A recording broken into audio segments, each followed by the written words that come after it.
Joe Biden is ready to protect America's southern border, crack down on illegal crossings, set tough but fair new standards, build up Border Patrol, adding thousands of new agents, stop the flow of fentanyl, child sex traffickers, and even terrorists. There's only one problem: Donald Trump. So I was kind of intrigued. There's an awful lot of stuff going on at the moment about the border.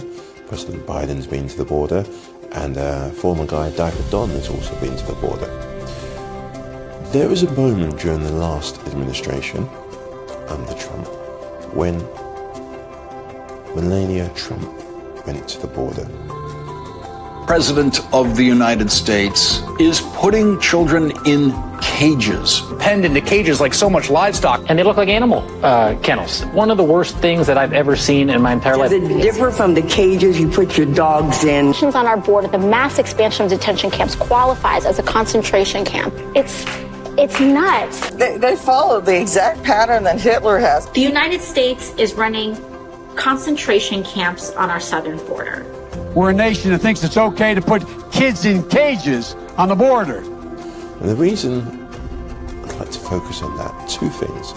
First of all, Melania has a sister, and some of the work of an artistic nature that Melania's sister has produced, if you just focus in on something, it's quite telling. Melania Trump goes to the border. Now that should be a reminder to everybody.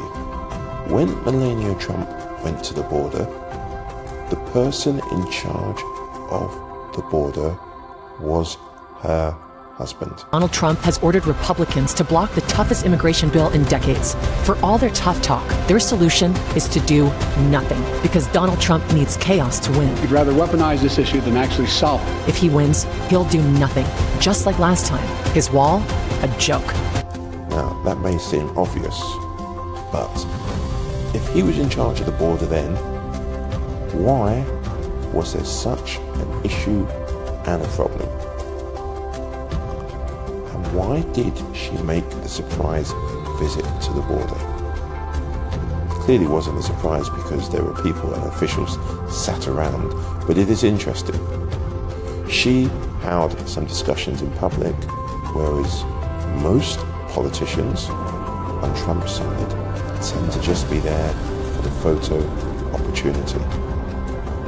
Why did she make this surprise visit? The second time she's been to the border, but what was this really all about? And why did her husband not listen? Is it a situation that they would rather do nothing about the border because it's great political capital? That you do every day and what you do for those children. We all know they're here without their families, and I want to thank you for your hard work, your compassion, and your kindness you're giving them in these difficult times. I'm here to learn about your facility, and which I know you house children on a long-term basis. And I also like to ask you how I can help to these children to reunite with their families as quickly as possible. So thank you again for all what you do, and thank you as well. Thank you all for what you do. Thank you very much. And please, if you could say a few words. Absolutely. Again, thank you, Dr. Sansky, Secretary, First Lady, thank you for being here. What we'll do now is that everyone around the table here can introduce themselves and give a brief role of what it is that you all do within your agencies. We start with here. Yes, sir. Hi, Brian Harrison. I'm the Deputy Chief of Staff for Secretary Azar at the Department of Health and Human Services. I'm Manuel Padilla Jr. I'm the Chief Patrol Agent for the U.S. Border Patrol. In our role, we're the first that encounter the many unaccompanied children that come into our country. Good morning. My name is Maggie Wynn. I'm a counselor to Secretary Azar, and I work with a program that funds shelters like Upbringing Here. Good morning. My name is Mayra Sanchez. I'm the lead clinician here. We provide all the mental health services and the support while they're in their journey upon their reunification. My name is Melania Trump. I'm the lead case manager here. My role here is in reunification. My name is Maribel Felix. I'm the shelter unit manager, and I take care of the everyday operations with the children. Good morning. I am Beatriz Mejia. I'm the medical care coordinator for Upbringing here in New Hope. We do the health screening for each unique health children. Hello, good morning. My name is Crystal Gonzalez. I'm the lead teacher aide. I make sure to these kids to get the best education we can give them so they can have a successful life. Hello, good morning. My name is Nora Yanis Cavazos. I am with HHS ORR, and I work with the program in reviewing the cases of the children who will be reunified with their family members and sponsors. My name is Jose Gonzalez, and I'm the Field Specialist Supervisor for the Division of Unaccompanied Children Operations. It's nice to meet you. Nice to meet you. Thank you so much. I heard you have like 58 children here. Today we have 55. 55? Yes. Oh, we so, reunified 3. oh, that's awesome. So we're always playing with that number. Oh, that's great. So 3 of them, they already reunited with the families. And those children, how many times they speak with their relatives or families per week, for example? Well, the children are allowed to communicate with their family twice a week. They get a 10-minute phone call. But first we have to ensure that the persons that they're contacting, their families, are indeed their families. So there is a process. We have to follow all of ORR policies and regulations and make sure that we positively identify that the persons that they're communicating with are indeed their family. And that could be through verification of birth certificates, photo identification, but they do communicate weekly with their families.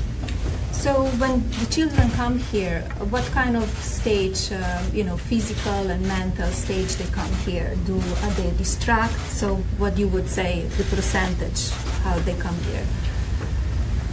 Well, clinician. Okay, so usually the great majority are Guatemalan. It's a higher percentage rate. Usually when they get here, they're very distraught in the sense that they don't know where they're at. They're thinking they're going to continue in the process of just the processing them. And when they see the environment and they see the other kids and they see the art, they start relaxing. So the first 24 hours are crucial for us. Making sure that we got them the basic needs, showers, clothing, food, and before we even start the assessment. And within those 24 hours, our unit shelter managers in charge of, doing a brief update as to what's going on with them. That way we can address it immediately. And then eventually every department takes a turn to be able to further assess the needs of the kiddos. So it's a process. It's a process. Yes. But I heard they're very happy and they love to study. Absolutely. They love to go to school. Absolutely. Again, when the children first get here, it is a process. They go through an orientation. They go through a 24-hour initial intake. So this is where we get as much information as we possibly can from the children, again, to assess and make sure that we're not missing anything. If there's an immediate medical need, that is immediately addressed. If there's an immediate mental health issue or that needs to be addressed, we bring in our clinicians, and then we take it from there. After they do an orientation, they go through several orientations. They'll go through the shelter. They will go through case management orientation. Then they'll also go through clinical orientation. So they will get of understanding of their current placement. And again, this is to inform them and keep them as calm as possible and to reassure them that they are in a safe place, that they will be well taken care of here.